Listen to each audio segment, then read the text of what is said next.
Hey everyone. So, as part of our response to coronavirus and COVID 19, we are considering some different ways that we can reach all of you. And so, here in the Victim Witness Office in Isle of Wight, we thought it would be an awesome idea to do some online video interviews. So, for today, I have Sydni Ewell from the Center for Sexual Assault Survivors in Newport News. They are our sexual assault crisis response center. And we work very closely with them throughout the year, and especially during this month because April is Sexual Assault Awareness Month. So Sydni and I are going to kind of talk about Sexual Assault Awareness Month, sexual assault, the center, Isle of Wight Victim Witness, kind of a little bit of everything about what we call SAAM this month. So Sydni, if you want to go ahead, introduce yourself, talk a little bit about what you guys do at the center, and then we'll go ahead and get started with, I have some questions for Sydni, she's got some questions for me, and hopefully you guys might have some questions or have some answers to some of your questions by the end of this. So Sydni, go ahead and let me talk about who you are. Yes, thank you. So as Royal said, my name is Sydni Ewell. I'm the program manager at the Center for Sexual Assault Survivors. So we service the entire peninsula. Specifically, of course, Isle of Wight is included in that. All of our services are completely free. They're confidential. So we are mostly grant funded, and we also get funding from other donors as well, but all of our services are free. So with those services, we do have individual crisis counseling, support group counseling. We do advocacy as well, so we'll go with survivors to the hospital if they have had a sexual assault. We'll also go for law enforcement or legal accompaniment to court, which, just to clarify, that's also in support of Isle of Wight Victim Witness. It's not a replacement or anything like that. We work very well together. And we also do a lot of trainings, community outreach, and we'll go out into the community, and we're trying to expand our range from all different age ranges. Of course, the schools have been closed for the rest of the year, but that does not mean that we're not providing services to all age ranges either. Gotcha. Well, thank you so much for being here, and thank you so much for being willing to do this with us. We're really excited about this. So we're going to dive in with some questions. So first, what is Sexual Assault Awareness Month? Okay, so Sexual Assault Awareness Month, or SAM, as we termed it earlier. So it's really a month to just to promote the meaning and the understanding and prevalence of sexual assault. A lot of people do not know how prevalent it is in the community and what sexual assault really means. The motto or the slogan every year is "I ask for consent." And a lot of people don't really know what consent looks like. A lot of people think that it's just saying no means no, which of course that is a form of consent. But there's also verbal, nonverbal, and just teaching about healthy boundaries, healthy relationships, letting people know that it's okay to speak out. And there's also different, resources if you are sexually assaulted or if you do know someone that has been assaulted too. So it's kind of a means of education for all survivors in the community, not just someone that may not know about sexual assault, but just across the board. Gotcha. And so what would you say the importance of SAM is?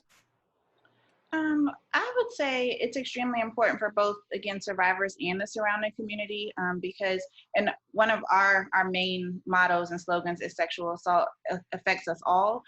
We, more likely than not, we all know someone that has been impacted by sexual violence or maybe a survivor themselves. So we like to understand the importance of educating not just the survivors, but of course the family members, the friends, the loved ones, the surrounding community, the schools. The month helps people understand the reality of sexual assault in ways that we can all help survivors. So I think it also highlights the strength of survivors as well too, because just like we may not know that someone we know or might be close to or work with has been sexually assaulted, it goes hand in hand with the resiliency and how we can continue to, pick up on those cues and honestly just be kind to one another and the importance of being there for each other. Right. So would you say that sexual assault awareness actually positively impacts the community? Definitely. I think the more we know, the more we grow. So if we know more about what's going on within our community, we can grow together. And I think especially during this time, when we're isolated from one another and we have to do the physical distance, that doesn't mean we have to emotionally isolate ourselves. We can still reach out, and we can still be, pillars in the community, or at least a support system. So I think in ways that we can come together, it's very important in that sense. It teaches the importance of even body autonomy, various ways that we can come together and that we can know more about resources. So even if, like we mentioned earlier, even if we're not the person directly assaulted or we don't particularly know that person, we can say, hey, I know a resource, or I learned this, or I know, what sexual assault is, and or that doesn't really sound right. Do you need some help? So we can also be that person. Like, we never know if we're that person that can help someone get to the next step of healing in their lives. Right. And of course, that's super, super important, especially when we talk about, working with survivors and their families. So, going off of that, right, like how can businesses, organizations, and individuals as a whole kind of promote sexual assault awareness, especially in times like these, when we have those public restrictions that are being imposed, or, we have a stay-at-home order until like the beginning/middle of June? Yes. So that can be, and I know, when I first saw it come across the news, I was like, oh my gosh, that's a long time, and just thinking of what ways can we still communicate with people? Can we still, reach out to survivors and to the community? And I think one way, even as we're doing now, technology, social media has gotten really big, and we can use that as a platform for positivity, to spread information, to spread awareness, to let people know what the differences the differences in your services are now, because of course we've had to go to a lot of like telehealth or telecounseling or virtual Skype, or even just talking on the phone. And there are some businesses that are still open just for below 10 people, of course. But I think businesses as a whole and organizations, and especially those of us that support survivors, and specifically to this time, we can pour out more information on social media, be that guiding light and be that beacon of hope in a sense. So even if it's not, the latest statistic on sexual assault, it could just be, we're here for you. We can reach out. We still have our 24/7 crisis hotline. We're still available to talk with anyone. The hospital is still open. I know that might be a weary, situation right now, but they're still taking the proper precautions and just letting people know, even through like videos, podcasts, blogs, different types of topics, they can, reach out through that way too. I just think the importance of communication is the biggest thing, just not to isolate ourselves verbally. Right. 100%. We completely agree over here too. So typically, what does the center do to promote sexual assault awareness? Usually we do a lot of community engagement events. So we'll go out in the community. We may try to go to the schools. We also do, I'm actually wearing a t-shirt, walk in our shoes. So we had it planned for April 4th this year, which is the first Saturday in April. But of course we had to cancel it just due to the pandemic, but that does not mean that we're not still supporting survivors and doing awareness. So we do have that walk every single year during Sexual Assault Awareness Month. And what the walk is, it's a way to, again, promote sexual assault awareness. It's also a fundraiser for our agency, since all of our services are completely free. So we kind of highlight what we do throughout that time. And then we also do other community events, obviously, within the community. So we may go to different community centers. We'll do trainings throughout. We do a lot of trainings within the military, within law enforcement. And that's to help people continue to be trauma informed. And also just to know that we're part of the community as well. We're not just some, anomaly that's coming and giving information. We also live, work, eat, breathe in the community, and we're all a system that works together too. So again, all of our services are free. So we try to promote that. Social media is also a really big thing.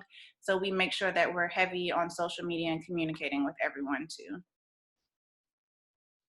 Gotcha. And you kind of touched on this a little bit, when you talk about the trainings that you guys do for law enforcement, other members in the community, and talking about trauma and being trauma informed and understanding trauma. So how does sexual assault affect the survivors' mental, physical, and emotional well-being? That's a really good question, because I know a lot of times, people kind of throw around the word trauma, and it's a loaded word. We hear a lot about short-term, long-term impacts, and with that, I mean, that can be a lot of different things. That can look like a survivor possibly losing trust of themselves or of other people. They may not be able, their brain literally changes once they've been through a traumatic event.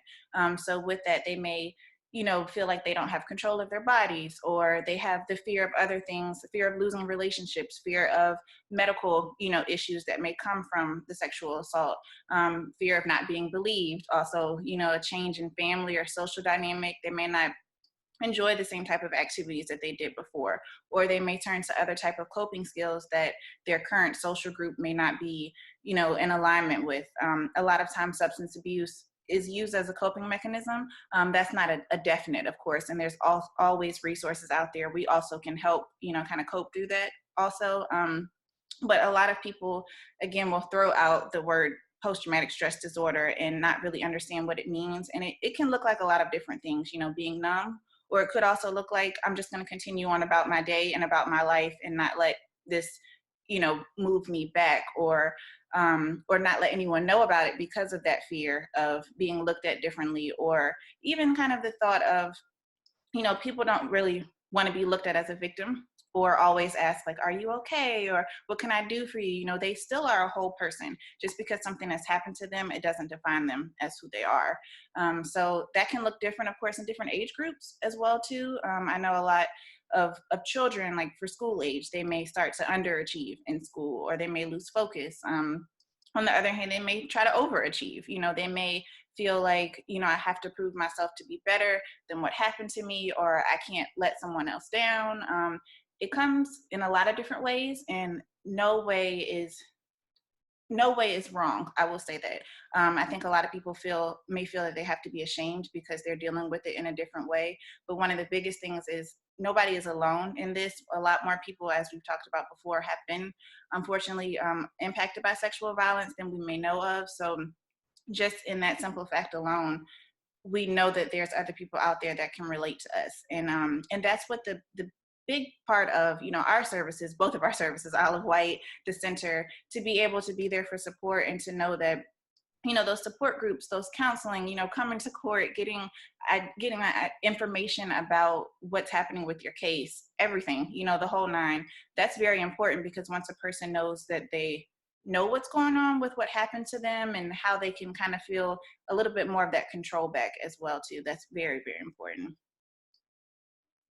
Right. And you did kind of briefly mention this, about how there's a lot that goes on that we don't necessarily know about, and whether that's because, people are choosing not to report, or they're nervous about the system, or like you said, right, that they're a little hesitant to even have to mention, like, yes, this is something that I might have to go through, or they don't even want to comprehend, that they might experience, PTSD, or they might experience some of these other things. And so that kind of puts a lot of barriers on. But even with that, I mean, a lot of people are really like numbers people, right? Like they like to hear the numbers, they like to know the stats, they like to know how exactly, right, like this is infecting people. So do you have like any current statistics, or, even just statistics in general kind of surrounding sexual assault, that can really kind of show people the gravity of the situation, or show the full impact of sexual assault, and also sexual assault awareness, right? Yes, that's a great point to bring up, because I think a lot of people, especially on social media now, or within the media in general, we kind of loosely talk about it, or rape culture is so big as well. So we look at it as like, oh, that's just another sexual assault, or we just kind of lump it into that. But definitely statistics wise, I know there's a really great organization, if anyone has a chance to check it out, 1in6.org. They are specifically work with male sexual assault survivors. And that is the statistic for them, that 1 in 6 men at least will have been sexually abused or assaulted. And honestly, that's just in the United States. So we do have to think about, immigrants, or people that are not calculated or considered in that demographic as well. But even, and it's also usually about 1 in 5 women as a statistic for being sexually assaulted at some point in their lives. Now, some age groups are a little bit more likely or at higher risk, just based on, college students. So maybe a higher level of drinking, higher level of, sexual assault, or being at parties, not really knowing people that they may be around. And one thing to touch on that as well too is most people know the person that has sexually assaulted them. I think I do have that statistic as well too. In 8 out of 10 cases of rape, the victim knew the perpetrator. So that's a very, very high number. It usually is not the stranger in the alley that we hear about, or kind of the person in the white van luring a kid with candy. It usually is a family member, or an acquaintance, or someone that the person knows. It's also one of the most underreported crimes. So it says about 63% of sexual assaults are not reported to the police. And to go hand in hand with that, the prevalence of false reporting is actually very, very low. So we may hear, a lot about cases that a survivor may have reported to the police and then they end up getting charged with something because it was found to be untrue or unfounded.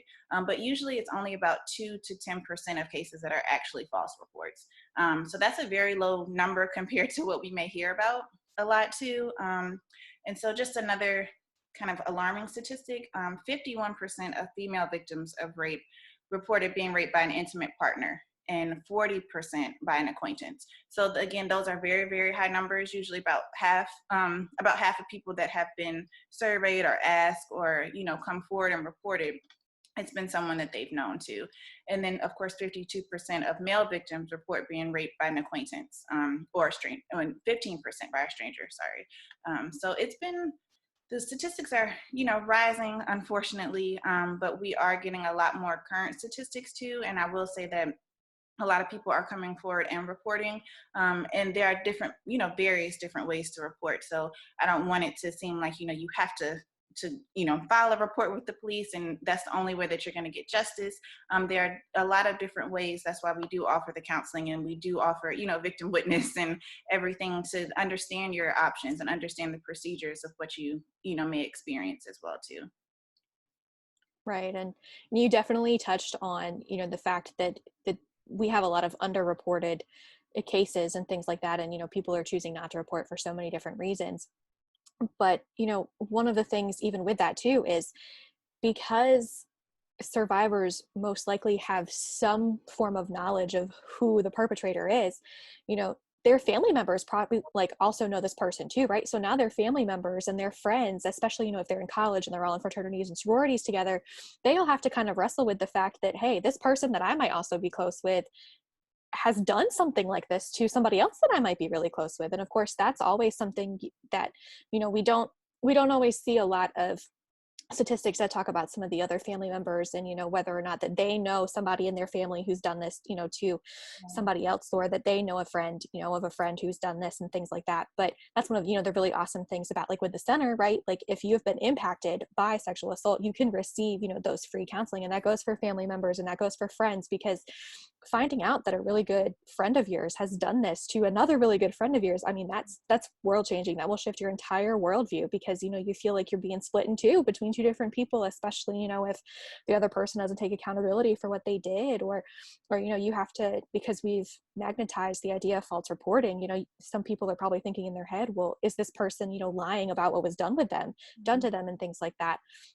So, when you look at these statistics and realize there's so many people that know somebody who knows somebody, that has not only had this experience, but has done this to somebody else too. So, with that, I mean, that can be really like heavy to have to carry and kind of understand and work through. So what are some of the steps that, survivors and their, friends and family, or anybody who's really been impacted by sexual assault, what can they do to promote their own resiliency through all of this? Yes, I'm really glad you brought that up. 'Cause I'm not sure if I mentioned the, family members and support that we also provide to them as well, because that can be traumatizing in itself to not know how to deal with or help, the survivor, or just be there in general. A lot of times it can literally just be believe the person, trust what they said, and even for, for the survivor, understand that these coping mechanisms are normal. You are not going through this alone, and you're not, acting, there's no right way to act after a sexual assault. I think that's one of the biggest things and most impactful things that I've ever heard and that I've ever been able to pass along, because a lot of people, will mention, if you ask someone, well, they didn't act like they had just been sexually assaulted. How do you act? A lot of times we don't see someone just, falling out crying. And that's okay if you are, if that is your reaction. But if you're not, that is also okay. So no matter what your response is, we're here to support that and help you, cope through that in whatever way looks best for you. So again, the individual, the group counseling, and also recognizing that sometimes counseling isn't for everyone, or they may not be ready for counseling at the moment. So focusing on some other coping mechanisms, journaling, some people like to garden, exercising. I know the weather's changing. I know we're not supposed to be around each other, but we can still do a lot of like outdoor walking, the gardening, the kind of getting in touch with nature and in tune. And that kind of also helps people get back in touch with themselves and who they want to be, and figuring out what a healed version of themselves looks like. I think one of the other biggest things that I've heard is to be patient with yourself. And that's that goes for the survivor and this person that's supporting them, because being patient with them and being patient with yourself just looks like anything could happen at any day. You're going through up and down emotions, and that may look different to yourself. You may not recognize yourself some days, and then other days you may feel on top of the world, and that's okay. Those are the emotions that we go through to understand ourselves too. Also, as a supporter or someone that's a family member or a loved one, just trying not to fix that person. One, because they're not broken, number one, but two, because we we sometimes just want someone, or the survivor just wants someone to be there to listen and to say, there's nothing wrong with you. I just need to get this out. I just need to vent to someone. I think another way that we can promote resiliency is just reaching out, knowing that, knowing what your options are, knowing that we have the 24/7 crisis hotline, that your services are also free as well in Isle of Wight. So knowing that there are different people that can help you and that believe you and that will always be there. We are actually in the process of trying to secure more technology friendly ways and providing that support through telecounseling. So that should be up and running within the next week. So that would be very, very helpful. It is a learning process because, of course, we're used to doing things in person, but that does not mean the support changes at all. Or, our counselors are still very qualified, and, it's been a bit of a learning curve, I'm sure, for everyone.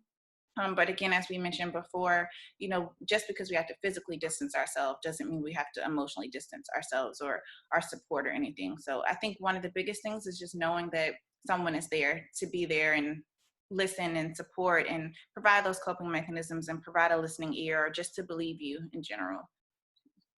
Right. And that in and of itself is, really the point of it all is to help people, right? It's, no matter what point in the process that they might be and no matter if it's right after, that inciting incident, or it's been 50, 60 years, right? At any point in time, it's about being there and supporting, whoever needs to be supported at that time. And so that's why it's, really awesome to be able to sit and do things like this and speak with people who are actually like in the field and are actually experiencing these things, and seeing these things day to day, and how we're addressing, and adjusting to these kind of critical times and things like that. So those were the questions that I had for you. And so thank you so much for, taking the time to answer them and things like that. And, providing all that information and those statistics and, information about how people can access your services and things like that. I'm really excited for the telehealth because that's going to be so awesome for you guys. So now if you've got any questions for me, lay them on me. Yes, I only have a couple. A lot of them are kind of similar to what you've asked to, but of course more specific to Isle of Wight. So the first question is, what ways does Isle of Wight collaborate with other community agencies in support of sexual assault awareness? I know you all do so much in the community, and I think a lot of times that can kind of be, just looked at as, oh, that's the court system. So what ways do you all collaborate with others and get out there too? Right. So one of the biggest things that I always like to discuss when I talk about, victim witness, not versus in the sense of like we're enemies with community organizations. We're not at all. We like to work in tandem together, right? Because so victim witness is a system-based advocacy like center. So we are located in the court system, right? Like we are working with attorneys and judges and law enforcement, things like that, to assist victims and witnesses through the system itself, right? Providing that court case notification and really we make the referrals to the community organizations, which all of you, in the center, you guys are that community-based advocacy group. So you guys are very specialized in working with survivors of sexual assault, as where for us, we work a lot more broadly with so many different people and organizations, and we work with so many different victimization types, right? That we provide kind of those blanket services of notification and referrals and things like that. But when we talk about specifically sexual assault, we work very closely with law enforcement and community partners on sexual assault. One of the really awesome things that we do is maintain a membership in what we call a SART team here in Virginia. So they're called Sexual Assault Response Teams, literally SART, what the acronym stands for. And so depending on the type of grant that you have and depending on the jurisdictional requirements, it might actually be required for you to have a SART team.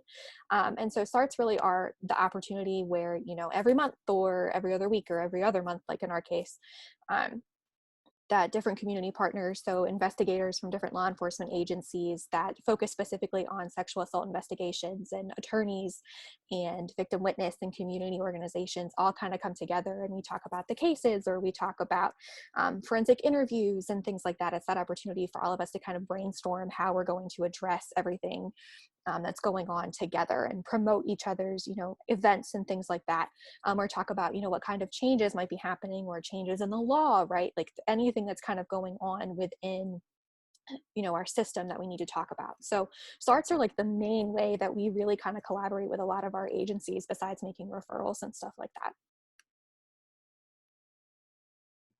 Yes, and definitely, I'm really glad you mentioned that we do receive a lot of referrals from you all, and I think that's such a that's such a great thing. Honestly, I know that it sounds a little weird, but just for us to be in support of one another, and for you all to have that close contact and that close relationship, and actually work with law enforcement so much, I think that that really helps the survivor get to where they need to be in the healing process as well. And I know you mentioned, the SART team. Of course, we sit on the SART team on you all. So it's just amazing to be part of that community as well too. And thank you definitely for touching on the services. So even with this kind of weird time that we're in with the pandemic, what services are still available, particularly right now from Isle of Wight? Right. And that's one of the things that we've been trying to address as well, right? So the courts are closed to all non-emergency proceedings until at least April 26th. So they have to go in 21-day increments based off of some constitutional legal jargon that I'm not an attorney, and so I can't explain 100% what it means. But just know every 21 days, they can only extend it out so far. It was originally supposed to only be closed to non-emergencies. So emergencies include like protective orders, bond hearings, things like that. And jury trials, or if the defendant's been incarcerated for a certain amount of time, things like that. So it's been a really big adjustment for us to not only figure out how we're going to work, but also how we're going to provide those services, right? Because when the courts are closed and trials aren't happening, then victims and survivors and even witnesses, they don't get that closure. Like those cases have to be continued out past those dates. And because we don't know, when we're actually going to be opening up again, it's a lot of hurry up and wait. So we're working really hard to kind of do some remote advocacy services. One of the really big things that we're doing that I'm super excited about, we've launched an anonymous online chat through Resource Connect. So the URL for that is rc.chat/IOWVW.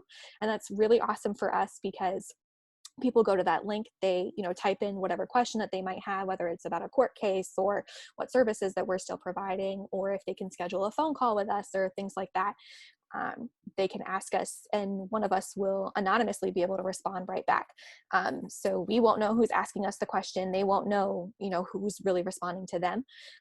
And if we think that some of the questions that they're asking might require confidential information to be sent across online, then we'll request to switch over to the phone, and we'll give them our information rather than asking for theirs, so that if they decide that they want to contact us, they can, right? Because at the end of the day, it's all about giving them the autonomy, right? And letting them know this is whatever you choose to do is what we'll do. We can still assist in filing for Virginia Victims Fund applications. So the VVF really handles a lot of out-of-pocket medical expenses. It's a great tool, great opportunity for victims. There's certain cases and things like that. And of course, we can help kind of determine whether or not the specific situation would qualify for the VVF. But, once that application is put in, we're still helping with those, and the VVF is still processing those applications and awarding payments and things like that, which is great, especially for survivors of sexual assault, because, if they go to the hospital, right, their hospital visit, the kit in the visit, anything that might be done in the visit, the VVF, it qualifies for that. And so any out-of-pocket expenses from that, they can receive, potentially, the hospital could potentially receive a payout directly from the state rather than the victim having to be the one to pay it. And that even goes for replacing, bed linens or clothes and things like that, right? The things that we might not think about need to be replaced, but actually might be, right, like mental health counseling, which of course, if you go through the center, it's free, so you don't even have to worry about that. But, some people will choose to go through psychiatry if they want to, receive medication and things like that. And so sometimes you have to pay for those things. And so the VVF is there to kind of step in and help out with that. So we can still help with those, which we're really excited to continue to do. But one of the things that we're also doing is court notification, right? Like that's the main thing. That's mainly what we do, right? That's a big part of our day. And so the second that we find out, hey, the courts are going to be closed for another, X amount of days, we're on the phone. We're calling as soon as we can. We have the remote access to our databases now, so we can access, the information that we need, the contact information that we need for the people that we have the contact information for. And we can go and call them up and be like, hey, I know it sucks right now, but we do have to continue the case. Here's why. Do you have any questions? What's going on with you? We can check in with them and things like that. And so, even though we're limited with that face-to-face contact, we can still, provide those advocacy services over the phone and make those referrals and say, hey, I know that the center is, they've just started their telehealth right now. Here's their phone number. Give them a call, things like that. So, that's what we're really here for. And we're really excited to be doing because now we have the opportunity and the chance to kind of look into this new side, of remote advocacy that we really didn't have before. That is definitely amazing. It's especially because, what I hear is continuing that same contact and that same, especially the notification piece. I think that's one of the biggest things is for our survivors to know, like, I'm still cared about and I still, deserve to know what's going on with my case. And like you said, it gives you a chance to continue to check in and see what's going on in their lives. That's great. And that resource connect too. Thank you for sharing that. So how does Isle of Wight Victim Witness typically promote Sexual Assault Awareness Month? Right. And we love promoting events and awareness months. I'm the community outreach coordinator, so that's literally my job. Like that is what I do, and I absolutely love it. And so for Sexual Assault Awareness Month, we normally, and this is why I love it, because National Crime Victims' Rights Week is during April as well. Like this month, it's actually towards the end of the month, but we can kind of combine both of those together. So we participate in other agency events, right? I mean, if the walk was happening this year, we had a team and we were gonna, participate in the walk. And we will provide like promotional information and like brochures and things like that to other local businesses too, to say, hey, can you put this flyer up in your business? Because we like to spread the word as well. So, and we do a lot of promotion on social media. And so for us, for Sexual Assault Awareness Month, because we can't receive donations and we can't receive, items from fundraisers and things like that, we will go and participate in fundraisers for other organizations. Like we will go, and show our support and things like that, or we'll participate in those events. And so I absolutely love when there is an awareness month as big as SAAM is, because it gives us the opportunity to really get involved and really show up and show out. So we actually, even in the office, which of course, since, we're all remotely working, we can't decorate it now, but I actually, we have a dry erase board that I will decorate, with some hand lettering and just put up all the different awareness dates and events that are going on that particular month. So that way anybody who comes in our office, whether it's an attorney or a law enforcement officer or, just any of our regular staff, if they come in and they see it, then they'll see something that maybe they have the time out of their day to go and participate in too. So that's another really good way that we try and promote other organizations, and especially during SAAM. Well, I can definitely testify to, your support. I know, just as a, sidebar, when we came just to work on something else, of course, professionally, we had so much support from Isle of Wight, just with the for the walk in their shoes, and just to write a message to each survivor on the bottom of their shoes or in a creative way. And I mean, Isle of Wight Victim Witness really just showed up and showed out. We walked out of there with so much, like just so full of support and so many messages too. So I can definitely testify to that, and we are so grateful. So speaking of, I know you touched on this, how can agencies such as the Center and community agencies that are in support of sexual assault awareness help Isle of Wight Victim Witness with that promotion of sexual assault awareness? Right. And of course, because of the climate that we're in right now, it's all going to be virtual. And that's the main thing, right? Keep us in the loop with what you guys are doing. If you're having an event, or if you're having a fundraiser, or, if you're partnering with another organization, hosting a training, things like that, we want to know those things. And so do so many other organizations too. So, putting that stuff out on social media so that we can hit the share button or we can hit the retweet button, That's one of the biggest ways, and sharing information as well, right? Like any promotional materials, whether it's brochures or infographics, things like that. Because typically, right, during Crime Victims' Rights Week, we have a table out in the middle of our courthouse lobby, and we have some giveaways, but we also have information from all the different partners that we have throughout the area that we'll put out, so that people, when they're coming into court, maybe they're not going to be, their case isn't going to be a Commonwealth attorney case. So typically that will mean that they won't receive, services from victim witness, or that we won't, talk to them unless they approach us. So by having the center's information out there, somebody who doesn't have a court case or chose not to prosecute their case, their sexual assault case in court, they might not know that they can access that service. But by coming in, maybe it's to drop off a form for a concealed handgun permit or something like that.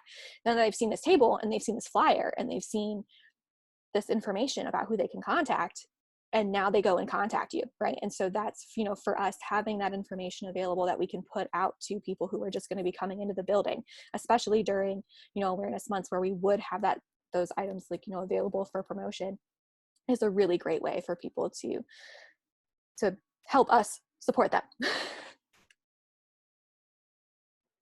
So speaking of that support, do you see a difference in the needs of survivors in Isle of Wight, particularly it being a rural area, compared to maybe a non-rural or more urban area too? How does that look different in the services you might provide, or just the difference in promoting that awareness too? Definitely.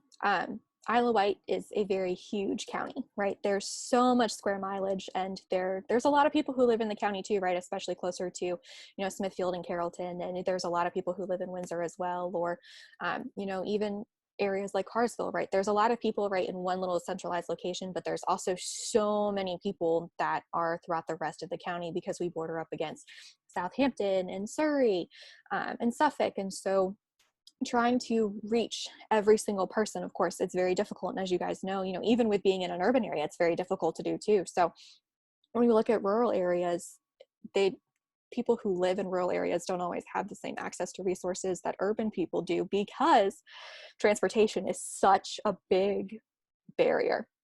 We really don't have public transportation available in the county, and that actually translates into receiving emergency services as well.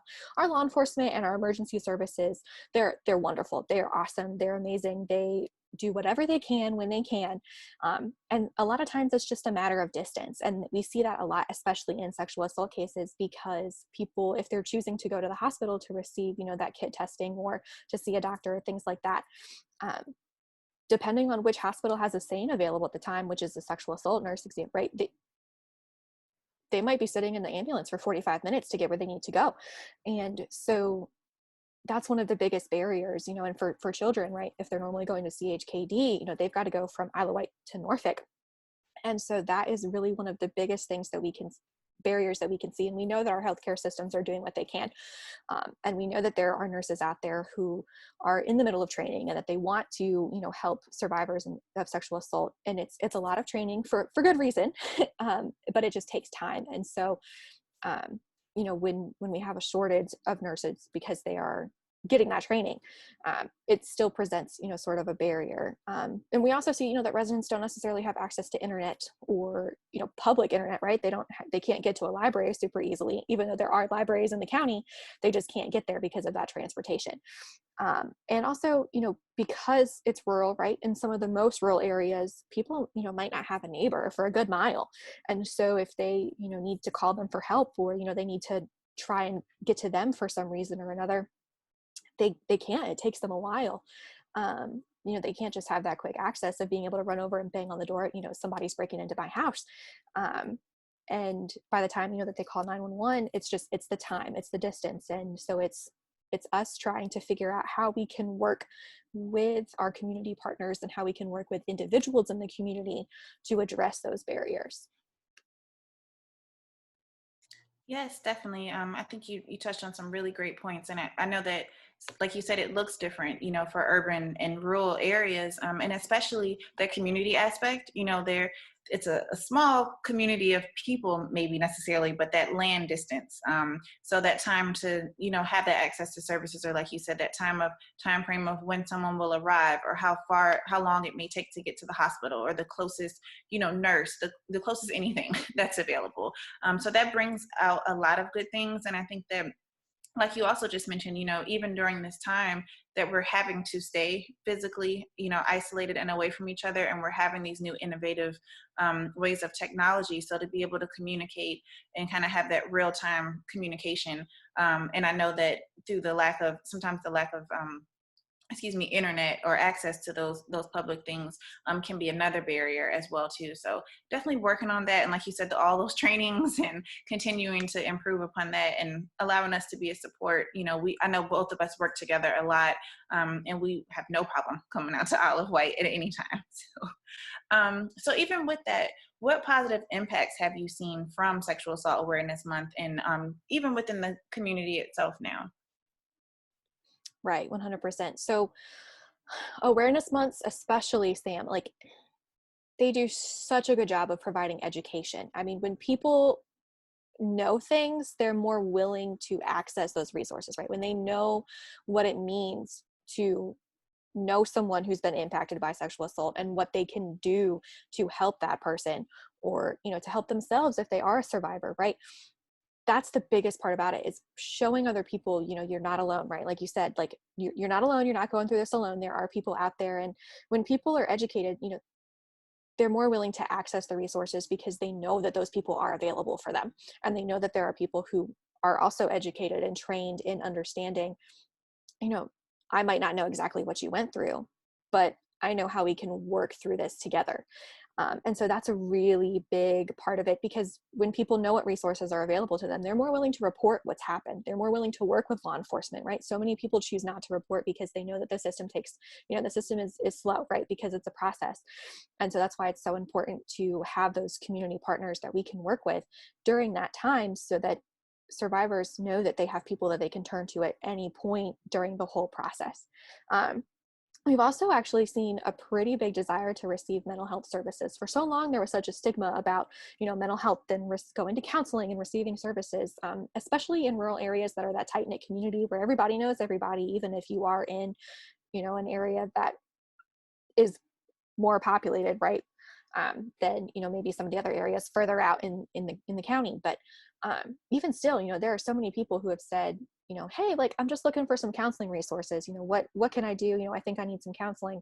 Uh, and that's amazing. That's so awesome, because for so long, like I said, there was that stigma that people couldn't reach out, or they couldn't talk to other people because they felt like they were going to be judged, or they felt like it was something that just didn't happen to them, or they were stronger and they could take care of it. It was fine.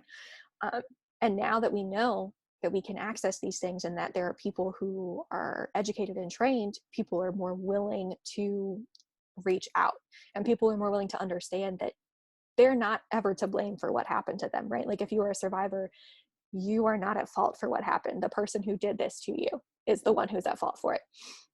And, understanding that there are people who do believe that and that are there to talk with you about it. That's one of the biggest, like, impacts that we've seen from SAAM as a whole. Yes, that makes a lot of sense. Especially what you said, about people, the more that they understand, the more they're likely to access the resources, of course, because, like you said, one of the first things people will think is it's my fault, or, that self-blame portion.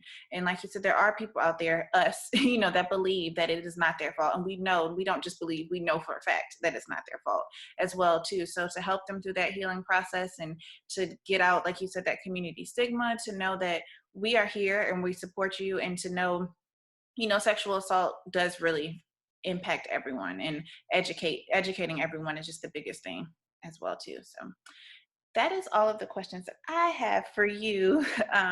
So I really do appreciate, you being so open and willing to do this as well too. I know we learned so much from each other, and I just love how well, our agencies work together, and I love how well the community honestly responds, especially the difference in, even though our agency is located in Newport News, since we do service Isle of Wight, just a difference in the ways that we can reach out to all different types of communities as well too. Right. And like I said, I'm so grateful that you're so active, and the central message is working with survivors. And that's what we love so much, because we know that there are going to be days where we have a very full court day, and that we can't provide that individual, one-on-one sitting directly with the survivor, possibly, during court, to have that, that stationary being next to you. And so knowing that we can have a community-based advocacy group like the center that we can call on, or, that we might not be available to go to a forensic interview, that you guys are able to go and do that, especially, for any children. I mean, it's just so awesome for us to have access to that. And so we 100% really do appreciate, you guys participating in things like this with us and always being open and willing to work with us and help us make our community greater and so much more, positively impacted by sexual assault awareness and understanding and educating. And we never have anything bad to say in the office. We're always so excited whenever we get an email from any of you. And it is awesome. We absolutely love it. So once again, thank you. Thank you to everybody on your staff, because I know right now, everybody might be working from home, but everybody's still working, tirelessly. We are all still working. We are all still advocating. We are all still doing what we do because we love it and because we love the people that we work with and that we provide services for. So if you want any more information, updates about the center, go ahead, give them a follow at Visit the Center. You can also go to their website, visitthecenter.org.